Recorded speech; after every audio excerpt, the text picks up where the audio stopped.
Good evening, I'm Fana Sheikh and you're watching AWANI Tonight. Rosmah Mansor sentenced to 10 years jail and fined 970 million ringgit in her corruption trial.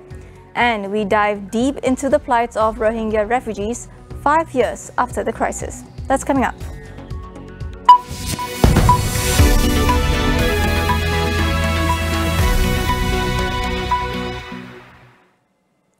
Datin Sri Rosmah Mansor has been sentenced to 10 years in jail and fined 970 million ringgit after being found guilty of all corruption charges in connection with the solar hybrid project case. However, the court granted her request to suspend the jail sentence and fine pending her appeal to the Court of Appeal. Rosmah had pleaded not guilty to 3 charges of soliciting and receiving bribes between 2016 and 2017 to help JPAC Holdings secure a 1.2 billion ringgit solar power supply project for rural schools in Sarawak.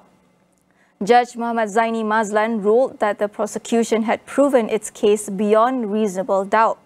Rosmah earlier applied to recuse Zaini from presiding over her case in light of a purported leaked judgment. The application was, however, dismissed.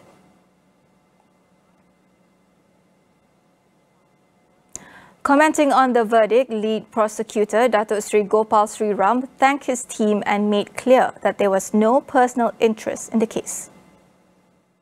None of the DPPs or the investigating officers had any personal interest in this case. Neither do I. We are just tasked to do a job and we just did a job. Many accusations have been hurled against my DPPs, which are not, I think, fair. Because they are just doing their job. And if I couldn't have done my job if I hadn't received the strong support that they provided me. So really speaking, the victors of today are my DPPs and my investigating officer. On Wednesday, the High Court dismissed Datin Sri Rosmah Mansor's fresh bid to disqualify Datuk Sri Gopal Sri Ram in the trial after several attempts made last year to recuse him. Rosmah's defense lawyer, Dato' Jagjit Singh, meanwhile criticized the fine imposed on his client. He said the 970 million ringgit fine is unprecedented and was the largest ever in Malaysia's history. Rosmah, he added, was shocked and upset and that they plan to appeal to higher courts. If you look at the monetary trail, she has not got 1 cent. Solicitation done by Rizal. Rizal charge, they withdrew the charges. Why? They want to use him as a witness. Is that what you call justice? The appeal process depends very much on the administration of the courts. They have to prepare the appeal records, the exhibits, and my estimate it will take at least 6 months. But exact dates will be prepared by the court.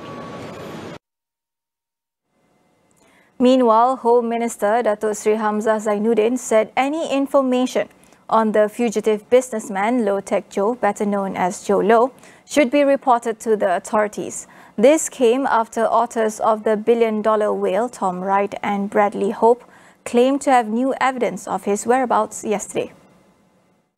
Dia tahu pasal apa dia tak maklumkan kepada kita. Dia kat China, kat mana tempat, location apa semua. Tolong bagi tahu. Yesterday, Wright and Hope, whose book uncovered the scandal behind the One Malaysia Development Berhad 1MDB, shared a photo on Twitter, which they believed was Joe Low photographed in Disneyland, Shanghai on Christmas Eve 2019. They also claimed to have received many tip-offs that suggest Low has been laying low in China in recent years. An Interpol red notice was issued for Low in 2016. He is wanted in several countries including Malaysia, Singapore and the United States in connection with the 1MDB scandal. Datuk Sri Azalina Othman Said has resigned as Prime Minister Datuk Sri Ismail Sabri Yaakob's Special Advisor on Law and Human Rights. In a statement by the Prime Minister's office, it said Ismail accepted her 1 month's notice, which was sent on August 29th. Despite this, it said Azalina would cease her duties as of today, as she was given leave for the rest of the month. The Pengerang MP earlier denied rumours circulating the media that she had quit the post. She was first appointed as the Prime Minister's Special Advisor in October 2021, after she stepped down as Dewan Rakyat Deputy Speaker. The government has launched a new premium visa program to draw rich investors to settle in the country.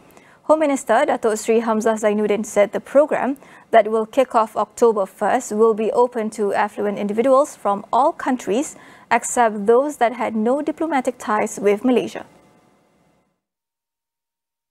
The Premium Visa Program, PVIP, under the Immigration Department will be based on the concept of residency through investment. Those eligible are individuals of all ages with an offshore income of at least 40,000 ringgit a month or 480,000 ringgit a year. Applicants must also have at least 1 million ringgit in their bank account. They will have to pay a one-off of 200,000 ringgit participation fee. Successful applicants are allowed to bring their spouses, children and parents, as well as domestic workers as dependents subject to existing immigration laws. The PVIP does not replace the Malaysian My Second Home MM2H program aimed at retired foreigners seeking to settle in Malaysia.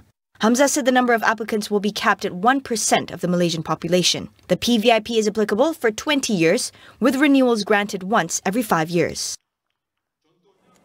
The government has decided to further reduce the ceiling price for bottled cooking oil from September 8th. Anti-Inflation Task Force Chairman Tan Sri Anwar Musa said cooking oil in 5 kg bottles will be set at a maximum price of 33 ringgit 50 cent, a reduction from 34 ringgit 70 cent currently. Meanwhile, cooking oil sold in 3 kg, 2 kg and 1 kg bottles will be capped at 21 ringgit and 10 cents, 14 ringgit and 30 cents and 7 ringgit and 50 cents respectively. This new ceiling price will be in effect until October 7th. Putrajaya removed subsidies on bottled cooking oil on July 1st but instituted price controls.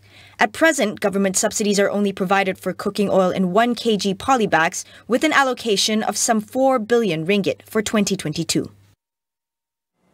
We will go for a quick break. Stay with us.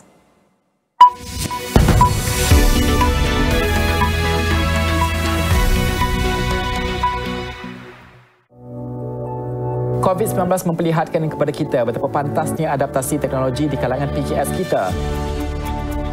Niaga AWANI dan Unified Business akan menyelami perjalanan kebangkitan semula PKS kita melalui segmen Jiwa SME setiap Selasa dan Khamis untuk inspirasi anda.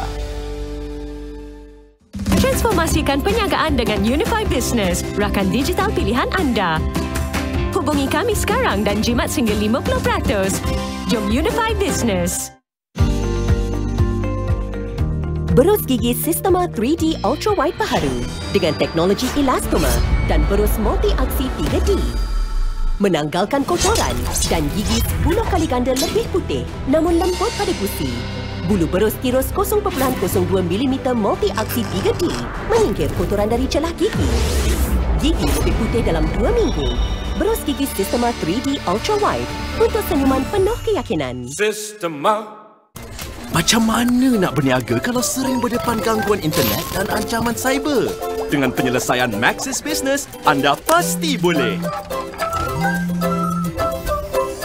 Berniaga di mana saja bila-bila masa dengan panggilan dan data tanpa had walau anda berada di luar pejabat. Anda tidak perlu risau lagi dengan perlindungan cyber yang hebat. Miliki pelan Maxis Business Postpaid dan Fiber hari ini.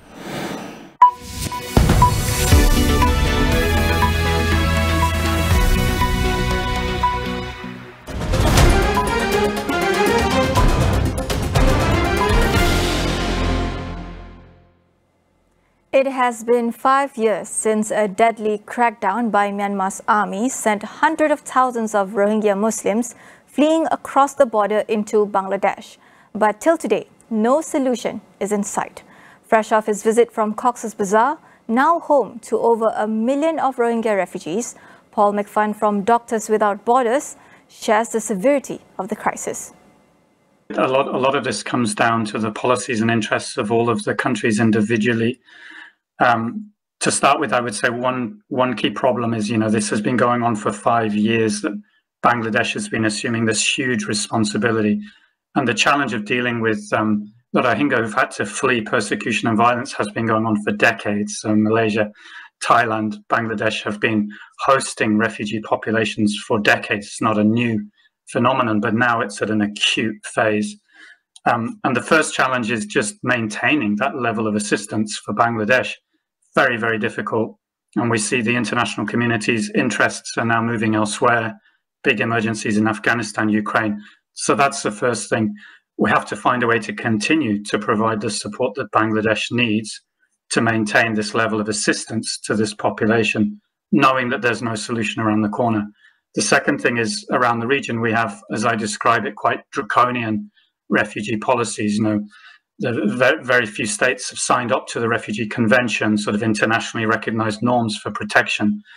So a stateless minority like the Rohingya, who have no state recognizing their right to citizenship, are even more vulnerable. And yet borders are closed to them. It's very difficult for them to seek asylum or seek protection. Hence, the largest burden remains in Bangladesh currently. And I think seeing regional countries become more accommodating, instead of securitizing their borders, looking at ways that they could accommodate more refugees to help manage this pressure at the moment would be important. Paul said it's high time for ASEAN members to deal with the Rohingya refugee crisis before it gets worse. You know, ASEAN as a bloc, it has a sort of standing policy of non-interference. It sees itself and its role as not interfering in the affairs of Myanmar. However, the problem is outside of Myanmar now, and all of these regional countries will have to deal with it. It will only get worse. So there needs to be a rethink. They need to take stock. And along with the international community, we have to find a new concerted way to negotiate with Myanmar and use all channels, diplomatic, economic, etc., to try and bring them and Bangladesh to the table to find a way that this can be resolved. The United Nations has accused China of violating human rights in a report on allegations of abuse in Xinjiang province. Investigators say they have uncovered credible evidence of torture against Uyghurs, a predominantly Muslim community, and other ethnic minorities.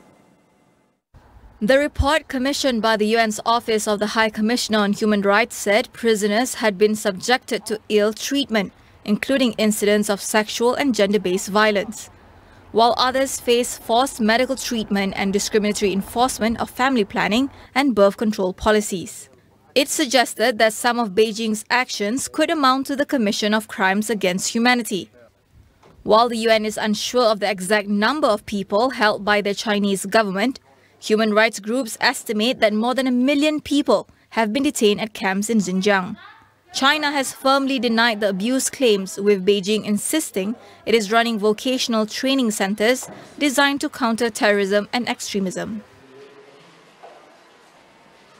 Sri Lanka has reached a preliminary agreement with the International Monetary Fund (IMF) for a loan of about $2.9 billion. The 48-month-long arrangement aims to restore macroeconomic stability and debt sustainability in the crisis-hit nation.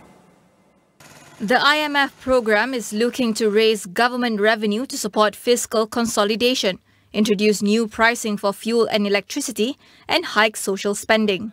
It is also aiming to bolster central bank autonomy and rebuild Sri Lanka's depleted foreign reserves.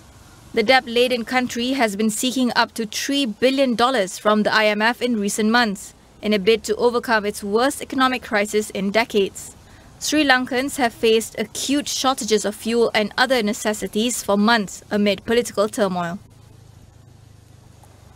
Officials in Pakistan raised concerns on the spread of waterborne diseases among thousands of flood victims as waters began to recede in many parts of the country. Over 1,000 people were killed while millions others were displaced. According to the World Health Organization, the floods also damaged 888 health facilities across Pakistan. Because of that, access to health facilities, healthcare workers and medical supplies are key challenges for now.